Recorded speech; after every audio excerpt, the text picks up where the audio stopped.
morning. Welcome to the Sativa Segment, episode 8. My name is Richard Cheng. I am the host of the Sativa Segment. Before we get started, I'd like to let everybody know that this episode is fueled by Dads at Peace, a local men's resource center based in Dallas, Texas.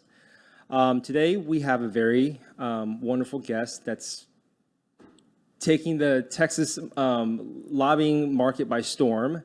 Her name is Julie Oliver. Welcome, Julie. Oh, thank you, Richard. I don't know if I'm taking it by storm, but city by city. No, I've heard a lot about you. We're gonna call it you're taking the state by storm in the political game. How are you doing this morning? Well, I'm doing all right. As we filmed this, we just came out of our second. It's not really a snowpocalypse this time, but 3 days of freezing weather and freezing road. Yeah, I mean, people don't get it. We're not used to driving on ice. We don't have chains on our tires, so lots of cars that were off the roadway or smashed into the barriers that are supposed to keep us on the highway on my drive up here. So it was a little disconcerting. And in Austin, because I think we have much more temperate temperatures than North Texas, many of our trees just fell in this. They, got encased in ice and it looks like a tree cemetery in Austin, like limbs down, trees down everywhere. In fact, one of our limbs fell on our next door neighbor's car. Oh, no, that's not good. But we all survived. We're good, Good. Well, I'm glad you survived your drive. It was, thank you for making the drive from Austin. It's a bit unusual to have this kind of weather like this. So tell me a little bit about you. My understanding, and we've had some brief discussions, we haven't known each other too long, but my understanding is by trade, you went to law school, mm-hmm. You're from Arlington, so you're from the DFW area. I am. Not from Arlington proper, but yeah, I can get into that. Okay. Yeah. So tell me a little bit about how you grew up and what led you to go to law school. So I grew up actually born and raised in South Oak Cliff, the south part of Dallas. When I was in fifth grade, finishing up my fifth grade year, my parents had split up when I was really young. And we used to go spend our Saturdays with my dad. And my mom, I guess, was out running errands. I don't know. But our dog was alone in the house. Somebody robbed our house and somebody shot our dog. So my mom decided we're not staying here anymore. We're going to move to the country where it's peaceful and quiet. So we moved out, and our dog survived, surprisingly. They went for the heart for sure because she got shot in the left shoulder. But after emergency surgery. Wow, that's one heck of a fighter of a dog. She was amazing. And she got shot and she survived? She got shot and she survived. Her name was Cuckoo because she was a little crazy, but she was an amazing Maybe it was the dog. Craziness that kept her alive. Yeah, but it didn't go through. It got lodged inside of her. The veterinarian got it out, stitched her up, and but she became a country dog after that and kind of roamed the neighborhood of Ovella. I think our little neighborhood was called Brookwood or something, and she just roamed the streets free because there are no leash laws out there. Okay, so you went from city to country, yep. And you grew up out in more of a rural environment. Yeah, although I'm definitely more of a city mouse than a country mouse, that's for sure. Okay, yeah. All right. And so, maybe got a little too bored in the country life, ended up my senior year of high school, dropping out of high school, running away from home with my boyfriend, Todd, and thinking, I'm going to make this amazing life with him, at the age of 17 when you know everything, right? Sure. Well, I got pregnant, and so those plans quickly shifted, and I went back home. Thankfully, my mom took me back in, and she's like, I'll do whatever I can to help you. You need to go back to school. So I went back to my senior year as a pregnant teenager. And I just knew, I was a Medicaid mom. I had to get assistance for formula and diapers. Mm-hmm. So I knew that I didn't want to raise my child in poverty. And we lived in poverty. So I applied to community college and started taking some community college classes. Then I was like, I'm never going to get through this. I need to go to school full time. So I applied to UT Arlington. I got tons of grants and scholarships, paid my entire... for folks who were paying their taxes in the early 90s, I want to say thank you. You paid for my college education. And I'd like to think that maybe I've repaid it a little bit. I went on to law school, UT Law School, came out, thought I was going to be a tax attorney, got hired by No offense to all the tax attorneys out there, but somebody has to do that work. Somebody has to do it, and I'm really glad love it's not me. Oh my God. Okay, so I always say tax law is the area of law that that a lot of people scam in. I mean, you have attorneys who try to get you out of the trouble that you might get in, or think of ways to avoid paying taxes, right? But I always said it's the one area of law that operates as a carrot and a stick, because you can incentivize behavior through the tax code, and it can also be very penalizing through the tax code. Whereas most laws, if you don't follow the law, there's a penalty, right? But there's not really an incentive necessarily, like a bright, shiny object. If you actually follow the law, it's just like you're following the law. If you don't, you get in trouble. The tax code can operate as both. So I've always been fascinated by that. But 5 years into my career, I got hired by a large hospital chain in Austin. Were you in private practice? I was briefly. I started out at a firm. Oddly enough, when I was in law school, Ernst & Young, which is a large accounting firm, was hiring attorneys for its national practice group in D.C. I think they still do. I'm pretty sure that Deloitte has like a team of tax people, right? That's right. In fact, I was at a firm one time where we were considering hiring somebody from Deloitte, and I got to help interview her and everything. And I have another colleague of mine. He actually started his career at KPMG, and then later on ended up at a law firm. Yeah. So it's, it's been an avenue. I think it was relatively new when I graduated law school in 98 for having accounting firms going into law schools to recruit, because you couldn't technically practice law under the state definition. I'm not going to bore people about it. All that to say is I spent 16 years in healthcare finance after that. I had an accounting undergrad, went to law school for tax. So the CFO of this hospital firm or company said, "Hey, can you review contracts for the financial implications?" And I said, "Sure." And I swear, every time I told somebody what I did, it would like put them to sleep. Like, it was a good thing if somebody was tired, like, "Let me talk to you about healthcare finance and how we do it in America." And they just nod off.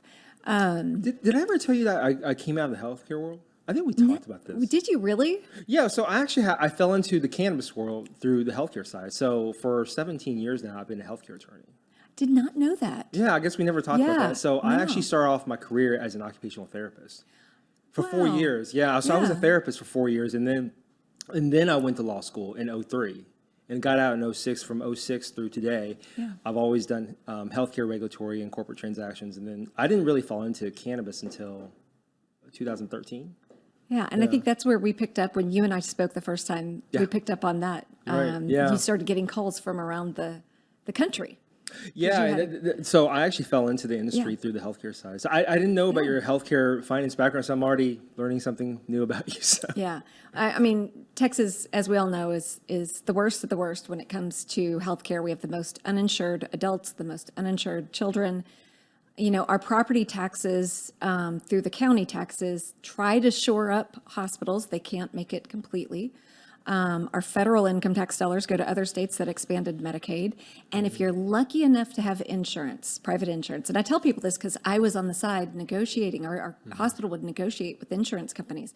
We were trying to push off as much of what we call uncompensated care, or folks who don't have insurance who come through our hospitals, as much of that cost off to private insurance companies, who then turn around and spit it out in a plan to an employer who shares it with their employees. So we're getting kicked 3 different ways in Texas when it comes to healthcare and paying for it, because we don't have universal healthcare. And if you're talking about somebody who goes in, who could, like, I don't know, they have cardiac issue. They could see a cardiologist once a year, get on their medication, or they've got diabetes, very manageable with the doctor and insulin. If they don't have that, they end up in an ER. You're talking about a $250,000 bill if somebody's uninsured and has a cardiac event or a diabetic event. And so we could pay for things in a much more cost-effective way and actually save lives if we had a universal health care. So that's what made me ultimately want to run for Congress. And I thought, if I just explain how we finance healthcare, especially in Texas, people will understand. They'll see the light and say, "Oh yeah, this is a good thing." Nobody can afford a $100,000 bill. I mean, most of us can't. I mean, there might be 1% of the population who can afford that sort of bill, but if any of us, myself included, who has a child who has a lot of healthcare issues, he's got cardiac issues he was born with, he developed an immune deficiency in high school, it would have bankrupted our family if we didn't have insurance. And well, as we know, almost 1 million families who have children who don't have insurance. Yeah. And the kid falls down, gets hurt. Where do you go? Yeah, the Medicaid program in Texas, the coverage on that is not great. Yeah. So I think in the most recent survey, I think I read that we're ranked 35th or 36th in America for the worst healthcare. Yeah. Out of all 50 Yeah. states, right? I mean, there are Right. certainly states that are worse, but let's transition over to Yeah. ground game. Yeah. But because so you spent a couple years in private practice. You went to more of a healthcare finance corporate setting. Yep. After that, did you run for Congress first, or did you? I ran for Congress first. You two ran times. for Congress first twice, and it was, just to be clear, this is Texas Congress, right? No, the U.S. Congress. The U.S. Congress. Yeah. In Texas, Oh. it was Texas 25, which was one of the gerrymandered districts that radiated out of Austin. My Okay. district went from Wimberley, which is south of Austin, through Austin, up to I love Wimberley. That's where. Wimberley's beautiful. That's where. It's so beautiful. Gosh, what is it? The Blue Hole? Blue Hole. Yeah. Yeah, Blue Hole, and also there's is it Jackson's Hole or no? It's the pit that you jump into the water. I'll think of it Yeah. later. But what Blue Hole's so there. beautiful. Yeah. I love Wimberley. But the district went from Wimberley, which is still about an hour south of Austin, up to Tarrant County. Burleson, which creeps into Tarrant County. So I had 13 counties, traveled them over 4 years, lost both times. And, you know, a lot of candidates, when they lose an election, they just kind of, well, I'll go back to my old life. Mm-hmm. And I felt like I had like these blinders ripped off of me, and like, I can't go back to the old way of doing things. Right. I can't even go back to for-profit healthcare because I know so many people are really, really hurting, or their kids are hurting. And I can't profit from this, which I did in the 16 years that I was there. And don't even get me started on what we used to say. If you really wanted to make big money, you'd go to our corporate office in Nashville. If you wanted to buy yourself a private island, they'd say, go to Nashville. Right. So that meant take a job in Nashville because you'd be set for life. You'd become an instant millionaire. Mm-hmm. And the lifestyle would afford you the ability to buy a private island off of people who can't afford a heart attack. So, Now, did you run as an independent Democrat? no, I ran as a Democrat. Okay. As a Democrat, and healthcare was again healthcare was the main issue I ran on because I felt so deeply, and I knew so much about it. And This is really mind blowing. Yeah. I had no idea that the healthcare connection with you. yeah, So I'm like, all these different thoughts are running through my head because I've been in healthcare since '99. yeah, and so cannabis is could be a huge part of this healthcare conversation if our state leaders and our federal leaders would open up that door and allow us to really, one, regulate it, study it, use it to treat different conditions. And so I fell into this kind of accidentally, as you did. After I ran for office, I decided I have to stay in this. I have to stay engaged. So I started looking at, you know, kind of what happened in 2020. Texas was supposed to be this blue wave that none of us were part of who ran. And I looked at a slide that was put out by this national data analytics company. And it was a slide that compared how Biden did to statewide ballot initiatives. That means citizens in a state can go to the ballot, and as they're voting for Biden, they can also vote for an issue. And there was a theme. These issues outperformed Biden everywhere in 2020. Many of them even outperformed Trump in certain states.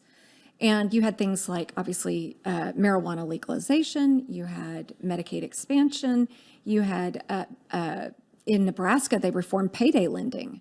And payday lending reform, which is the most predatory form of lending there is out there, won in Nebraska with 82% of the vote. And so I was like, these are really popular, progressive, working class issues. Mm-hmm. Let's do that in Texas. Mm-hmm.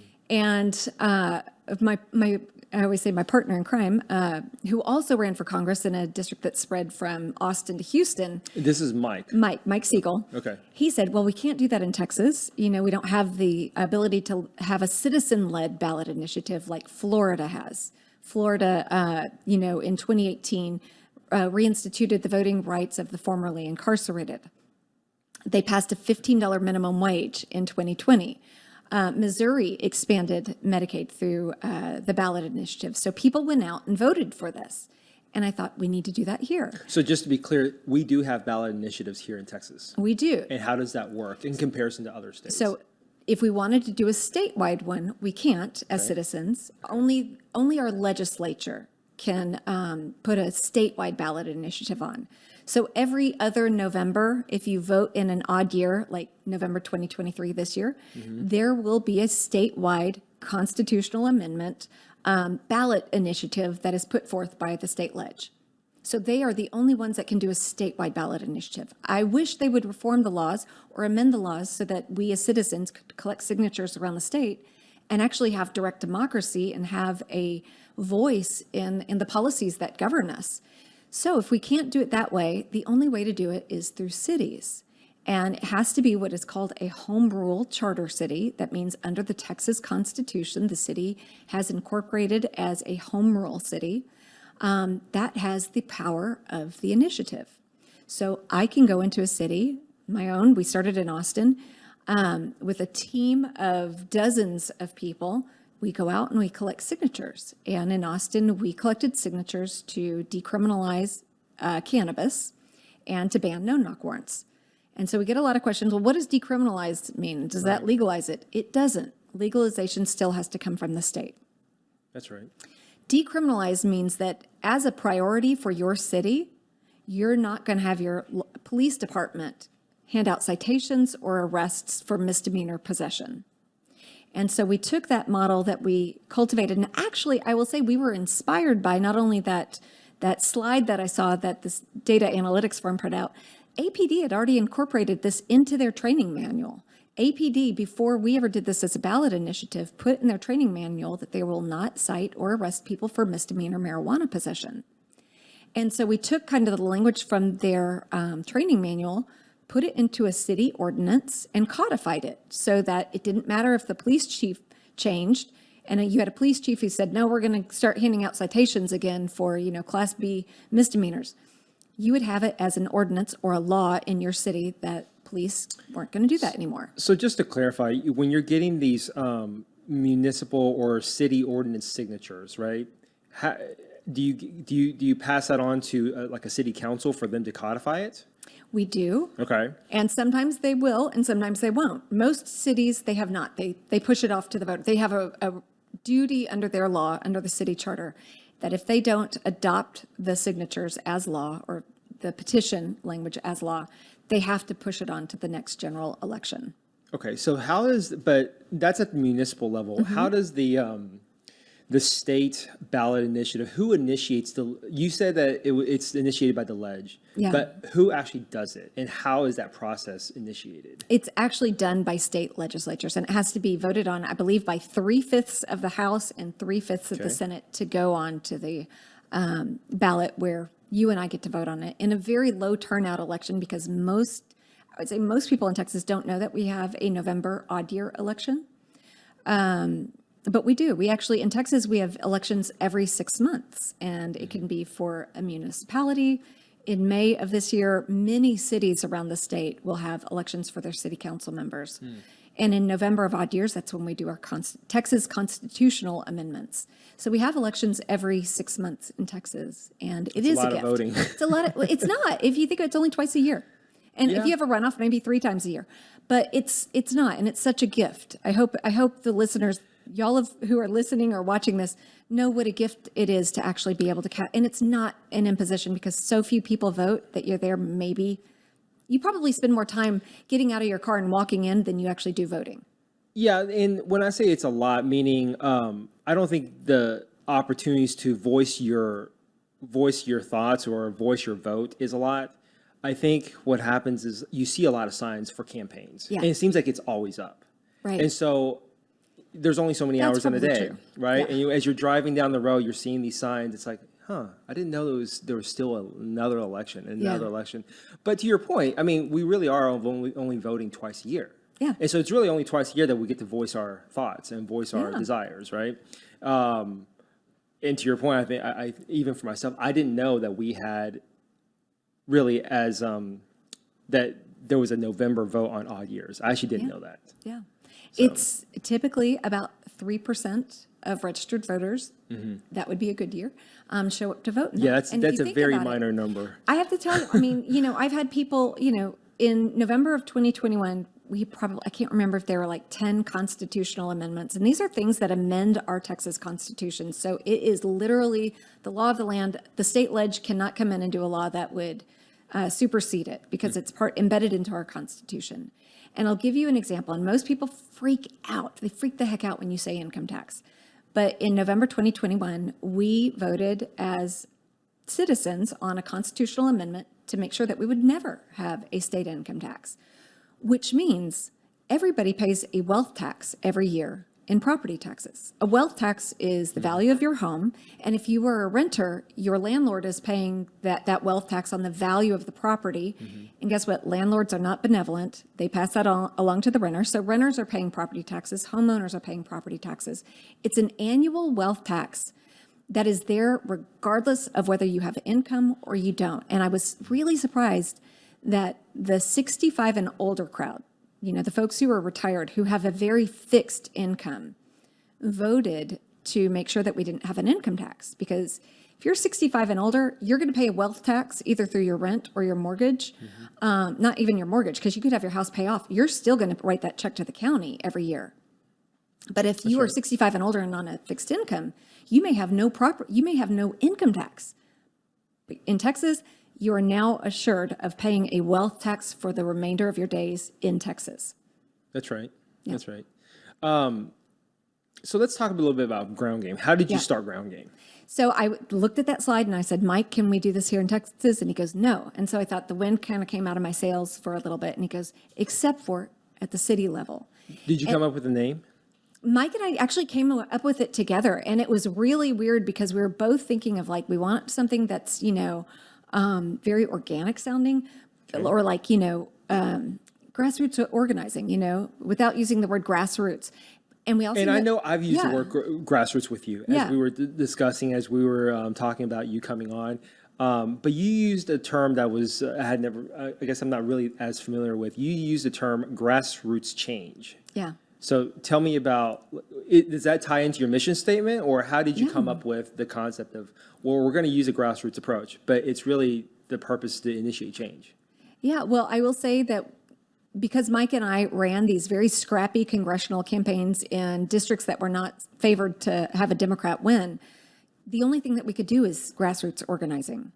And so, I always tell people he shaved, I think, 15 points off his Republicans' lead when he ran in 2018. I shaved 12 points off my Republicans' lead when we ran. So we literally got out there and talked to people. So when I think about grassroots organizing, it is having those conversations, those very intentional conversations that are person to person. And I'm looking you in the eye saying, this is what I believe. Do you believe it too? And if you do, hey, can you join my hand? Can you grab my hand and let's go do this together? And then you talk to somebody and you grab. So it's like we're linking hands and making change. Well, what if they said, no, that's something I totally don't believe in? How do you try to educate them on what your thoughts are? Or do you just say, hey, maybe you're not the right person for us to link up together? It depends on the person, quite honestly, because some people are receptive to hearing you out. Yep. And in those moments, I think some of the most beautiful conversations can be had where you think, I'm never going to, agree with this crazy redhead who's standing in front of me. She's a nut job. And you have this beautiful conversation about something. Or, I know I have been misinformed and misguided, especially on marijuana growing up. I believed in the whole kind of reefer madness because my mom was of an era like, don't you dare smoke marijuana, it'll make you go crazy. Right. And what we've learned is that, in the countries that actually have legal cannabis, nothing could be further from the truth, right? And we haven't even really gotten to study it here. Our scientists haven't gotten to dive in and really study it. They're studying other people's studies because it's not legal here in the United States. So I would say that even my own viewpoints on cannabis have done a complete 180 in, the last 15 years or so.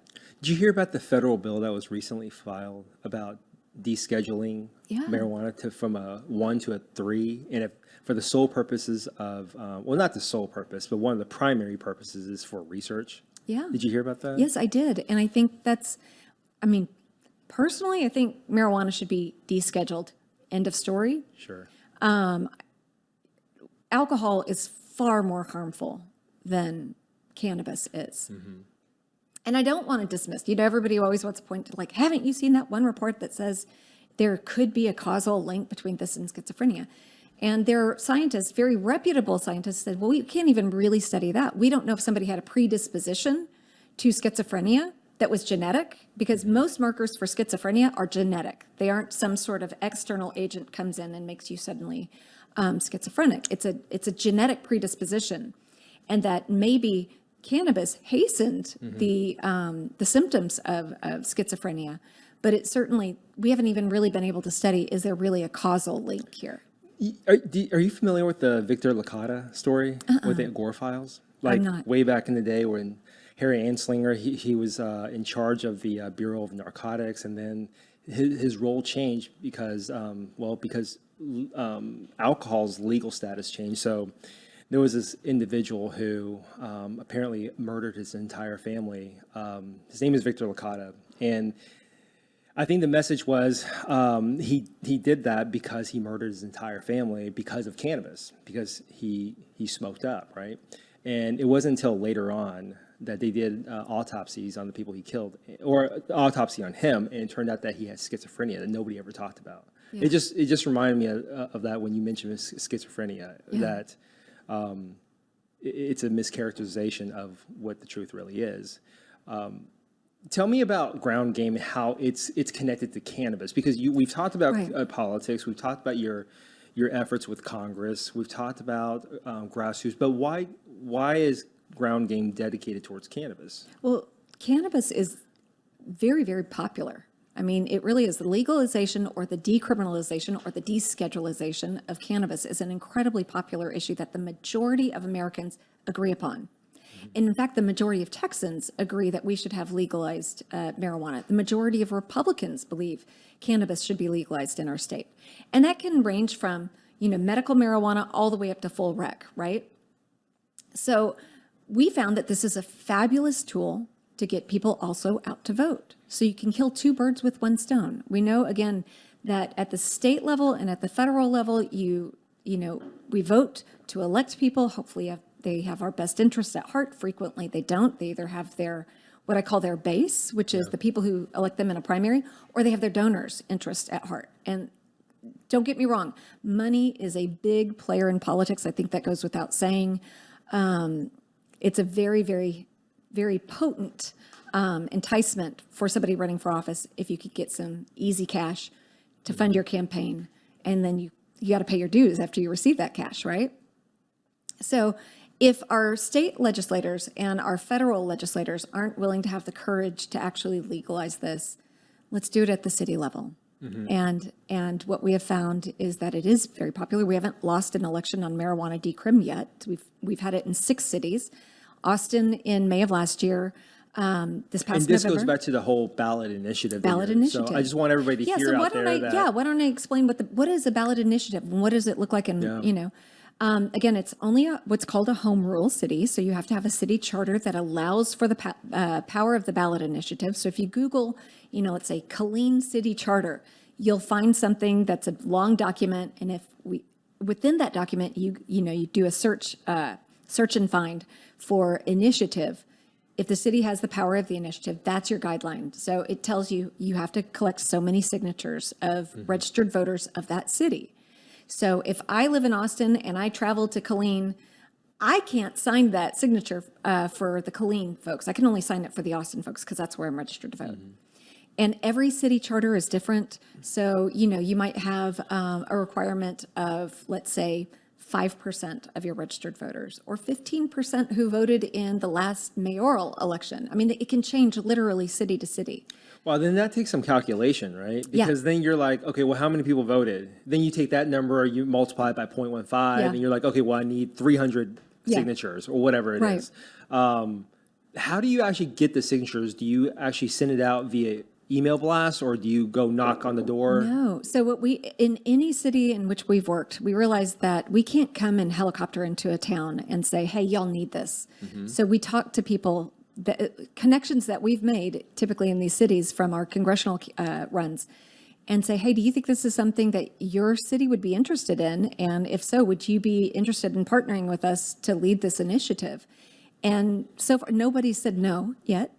Everybody said, yes, this is incredibly important. In November, we got the marijuana decrim initiatives passed in Killeen and Harker Heights. Those are two cities that sit outside of the largest military installation in the world. It's not just Texas, in the world. It's an Army post, now known as Fort Cavazos, formerly Fort Hood, and both passed with broad support. I think 64% in Harker Heights, 69%. I want to say that's how you and I got connected. I read an article and I reached out to you.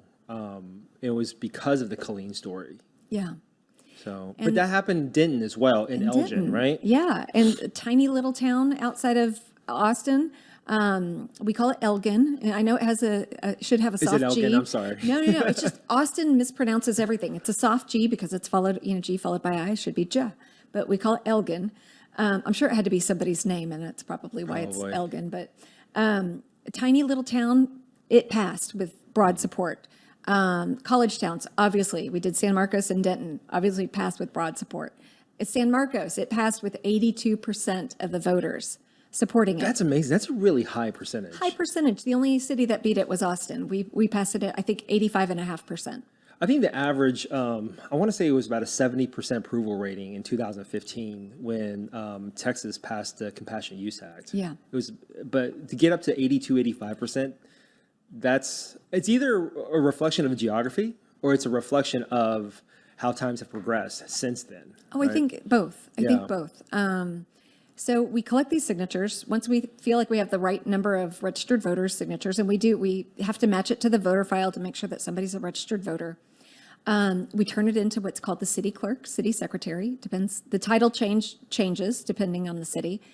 And then once the city clerk affirms, oh, yes, they needed 350 signatures. They have 350 good signatures of registered voters here. They submit it to city council. And city council has two options at that point. One, adopt it and make it, immediately adopt it and make it part of the ordinances of that city. Or two, push it to the next general election. And so we've only had one city adopt one of our ballot initiatives, and that was a $15 minimum wage for city employees. That happened in Alton, Texas. And every other city council has been like, nope, we'll let the voters decide. They think that it's so toxic, but it's not. I mean, it's, again, the lowest approval rate that we've had in any city is 64%. That's the clean one. That's the Harker Heights. Harker Heights. Okay. And it has gone up to 85.5%. And we're talking about misdemeanor marijuana possession. I didn't write the misdemeanor marijuana laws. That's a state law, but that is up to 4 ounces. So Class A, Class B misdemeanors. Class A misdemeanor is greater than 2 ounces, up to 4 ounces. Up to 2 ounces, Class B residue on a substance is a Class C misdemeanor. Okay. And tell me, I want to hear some war stories. I want to hear some of the pushback you got in your efforts with decrim. There had to been some level of arguments, or there had to been some resistance and some adversarial discussions, right? Absolutely. Yeah. Tell me about that. So probably the biggest resistance we've been met with is in Harker Heights. Okay. Which isn't surprising because that was the lowest approval rating, right? So, but still 64%. That's, that's a super majority. If you, needed a congressional Senate vote on something, that would be a super majority. But so it's not like it's small potatoes. 64% is an overwhelming majority of voters who voted for this. But you have a small but very, very vocal group of people who said, but it violates state law. And that is literally, I'm doing an impression of the guy who's the loudest. No, I appreciate your impression. It violates state law. You can't do it. And he's like, it has to be amended by, the state has to do it. Which, by the way, even if the state legalized cannabis, that would still violate federal law. So I don't know why it's okay to violate federal law, but not state law. But, you're talking about, logic and reason, and this guy clearly has neither. So he's been one of the biggest opponents to this. And the city council in Harker Heights, 2 weeks after the election, repealed our ordinance. So it passed with 64% of the vote. It was repealed. We only had 20 days to do this. We went out and got signatures for a referendum, meaning we'll repeal your repeal and we call it Prop A. Prop A is the proposition it was when they went and voted for it. We'll put Prop A back on the books. So in those 20 days, we collected enough signatures to submit to City Council for another vote. So Harker Heights gets to vote on this again. And so that they're saying that this violates state law. You can't have any, local law that supersedes or trumps state law. And there are, obviously laws on the books that say, we have Class A, Class B misdemeanor laws for marijuana. But the reality is, and this is something that we've put into each one of our ordinances as well, that the smell can't be used as probable cause for search because we have a legal substance in Texas called hemp. Yeah, that's a big one, right? Is the fact that a lot of law enforcement agents, that's one of their biggest complaints, is that how do you tell the difference between this hemp bioproduct? You can't, especially when it's dried and it just looks like it smells the same and it looks exactly the same. And we have a legal substance called hemp, the state legalized, and it's marijuana for all, it's cannabis. It's low potency cannabis, but it's legal in Texas. So we have this product called hemp. Legal hemp, we have illegal marijuana. That in and of itself, we shouldn't say, okay, please come and search whatever you want because we now have this legal product. We shouldn't forego our civil liberties and say, yeah, feel free to search my car, my purse, or my house, or whatever that you feel like searching because we have this legal substance. So that muddied the waters. The state ledge muddied the waters when they legalized hemp. And then secondarily to that, cities shouldn't be forced to what could be, again, a legal substance. They shouldn't be forced to front the legal bills for somebody who is pulled over, has a civil rights violation by law enforcement when they have a legal substance on them, and then they go and sue the city. So you've got a Fourth Amendment violation. Cities get to prioritize where they direct their resources and how they're going to budget for things. And if this is a risk that a city wants to avoid, they are welcome to, within the Texas Constitution, they are welcome to avoid and mitigate that risk, a Fourth Amendment violation, because we have this legal substance called hemp, by not enforcing these laws. So it doesn't violate state law. So let's talk about Prop A. When you put it back on the ballot, what was the city council's reaction? Because it's essentially repealing their repeal, right? Yeah. As you said. Was it more favorable because there is essentially you're getting a second crack at the apple, or no? You mean with city council? Yeah. No, they double down. Really? We had one city council member who and the reason I'm asking, she didn't vote for the repeal the first time. Okay. And she was like, no, the people voted for this. We need to honor their vote. And when it came back before them, when they had the chance to basically adopt the repeal of the repeal, they ignored it. She voted we should repeal that. So there was one lone city council member out of the 5. 4 city council members voted to repeal it, and then when it came back before them, they did not take it. How did you get it then? I mean, it sounds like that was the next route to essentially repeal the repeal. How did you get it passed then? So it's on this May's ballot. Okay. So in 3 months, we'll have another crack at the apple, so to speak. So we've only turned in the signatures because this happened in November, right? Yep. The election happened 2 weeks later. They repealed it 2 weeks after that. We got them the signatures, but then it goes on to the next general election, which is May of this year.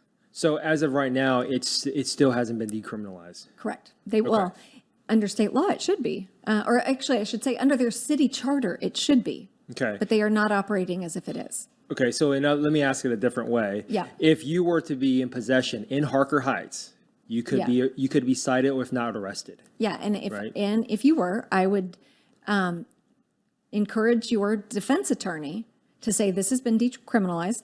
I would encourage a few things. Don't admit what potency it is, because we have a legal substance, a low potency marijuana that is legal in the state of Texas. And unless the city does a potency test or concentration test, they'll do a presumptive test to see if it's marijuana. That's not indicative of whether it's legal hemp or illegal marijuana. It just tests to say, is this marijuana? Yeah. The potency test, the concentration test, is a very, very expensive test. That is what I would encourage anybody who's talking to their criminal defense attorney. I would have them say, look, This was legal hemp, not illegal marijuana. Is This it a is low field potency. test though? Is it what they carry out in the That field? is, no, the concentration is not. The concentration test is not. That has to be sent off to a lab. It's incredibly expensive. The field test is just presumptive marijuana. That is not what determines whether it's And you legal can have or a illegal. false positive too on those field tests too. That I could- would assume you could, yeah. But it's not going to test, again, for concentration. And we have a legal substance, low THC substance in Texas called hemp. And so I would, again, if I was going to be advising somebody perhaps about this, I would, say you're going to have to do a concentration test, which, by the way, all of our ordinances are written so that the city will not spend money on a concentration test. Because, again, they're incredibly expensive. The concentration, not presumptive tests, are very expensive. Cities should be able to prioritize and budget how they're going to budget, and the state is not reimbursing the cities for these very expensive tests. Yeah, and so I'm just thinking out loud here. In order to get the concentration test, that's the more reliable test to dictate whether or not for conviction correct. purposes. There does leave some room for ambiguity with the presumptive test, where I wouldn't think that. I mean, and I'm not a criminal defense attorney, but I would think that's not as the evidence isn't very reliable. Well, if it's a presumptive test, it's like, I would argue, but mine was legal hemp. Yeah. So tell me, how is Ground Game financed? How do you guys keep it going? We're a nonprofit. We are a nonprofit. Everything that we do, we're a 501c4, which is a tax-exempt organization. We do have a 501c3, and that can't do anything political. It can't do any of this. That's typically what we do run out of the C3 is as we collect petitions and we notice that people are not registered to vote, we get them registered to vote. We could care less what their political party affiliation is. We're just going to try to help them get registered to vote. And what's the difference between a C4 and C3? C4 and a C3 under IRS guidelines. C3 is where if you write a check to a C3, you get that deduction on your taxes, right? Yep. A C4, you don't get that. You don't get that deduction on your taxes. And it allows a little more flexibility. So you have, under a C3, you have very, very limited lobbying, what you could do. And technically speaking, even though we're collecting signatures, this is under IRS guidelines considered lobbying. Even though we're not going to the state ledge, standing in front of them saying, please pass a law that blah, blah. This is considered grassroots lobbying. And so C4s don't have any limitations on how much they can do. All of their activities could be signature collection and then putting something on the ballot. C3s have very, very strict limitations on what they can and cannot do. You cannot be political at all on the C3 side. You can't mention candidates.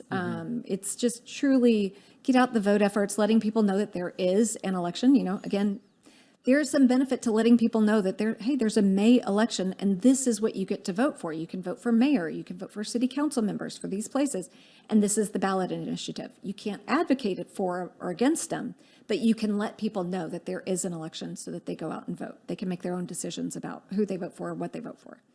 The C4 side has a lot more leeway. Got it.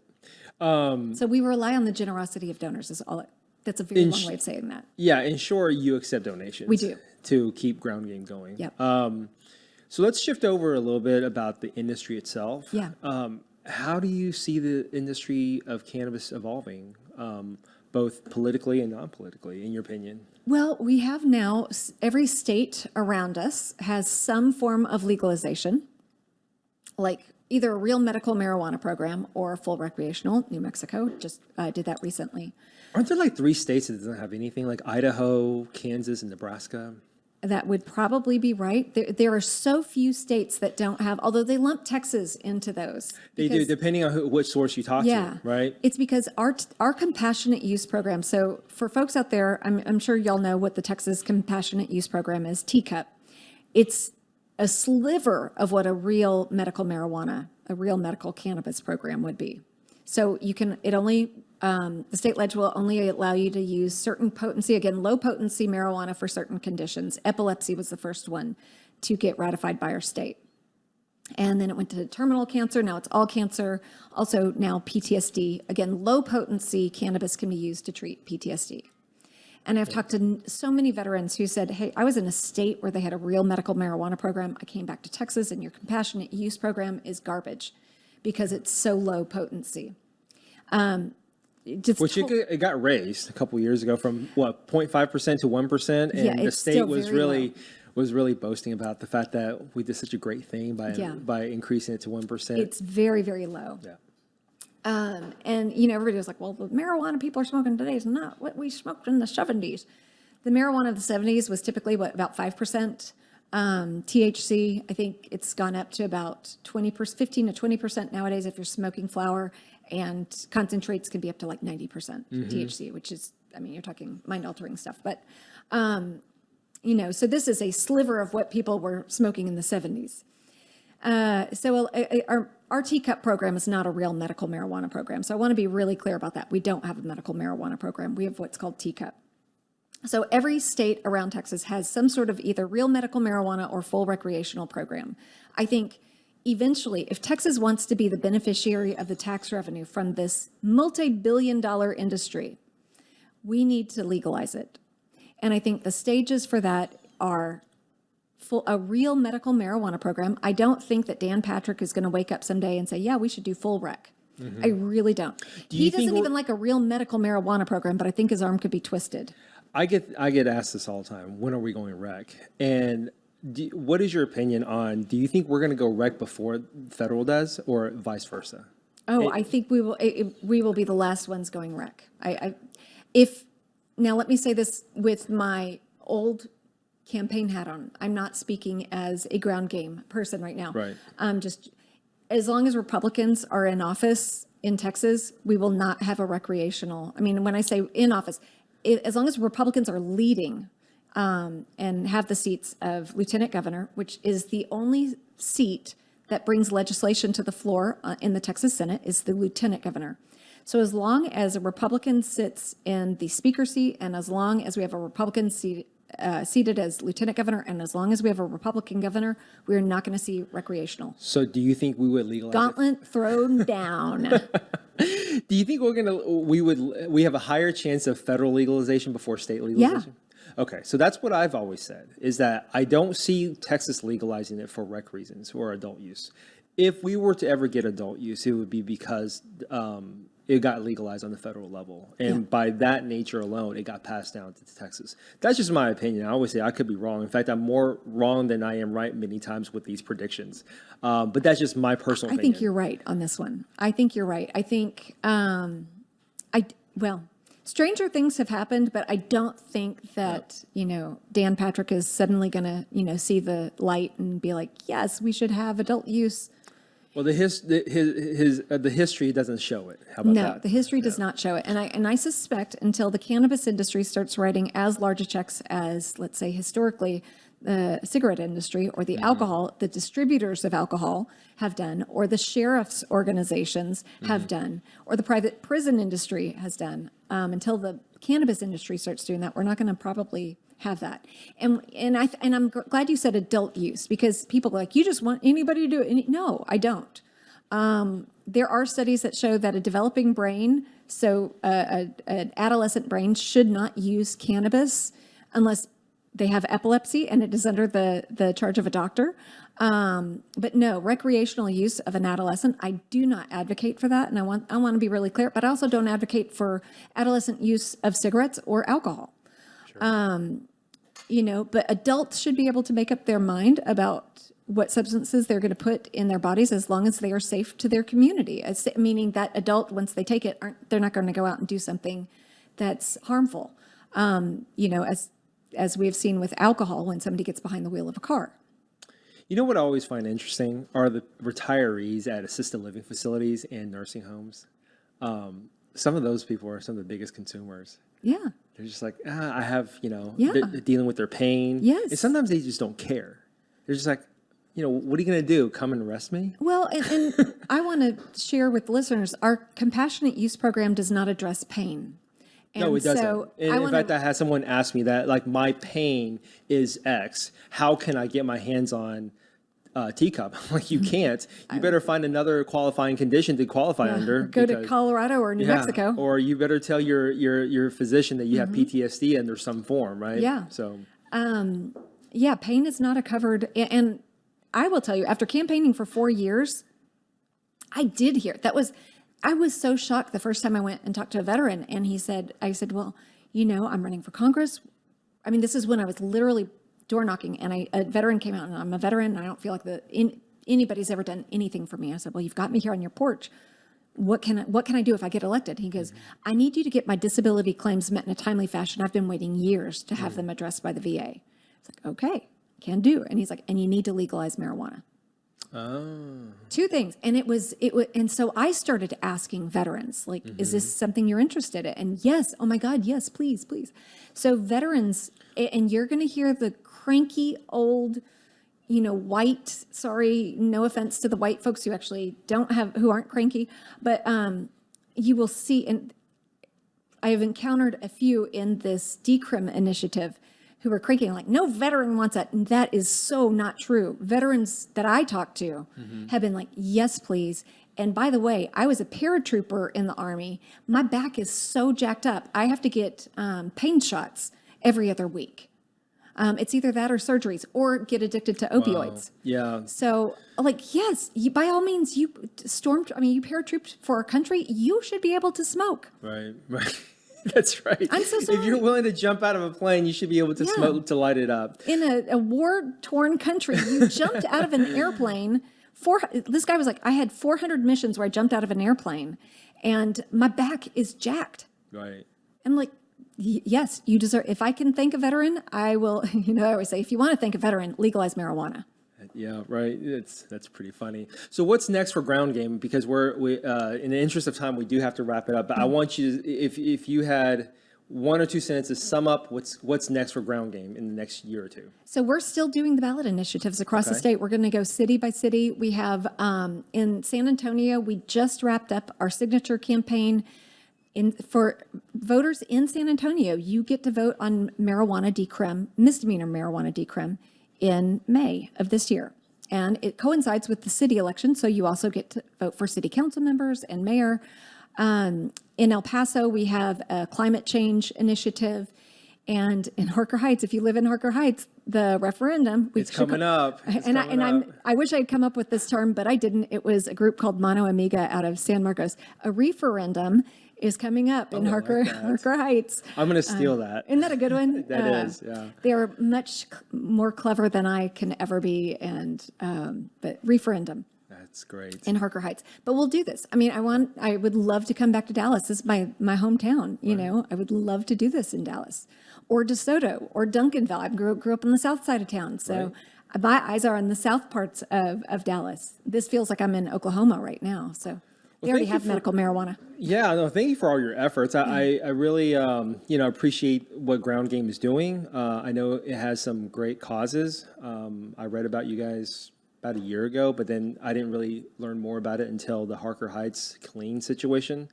But good stuff. Thank you so much for making the time to come on and to educate me and have this valuable discussion. Well, thank you for having me. And if folks have more questions or they want to get involved or they want to know, like, what cities are you going to go to next? Can you come to mine? They are always welcome to email me. Our website's Ground Game Texas, all spelled out, groundgametexas.org. All right. Sounds good. Thank you so much, Julie. Thank you. All right.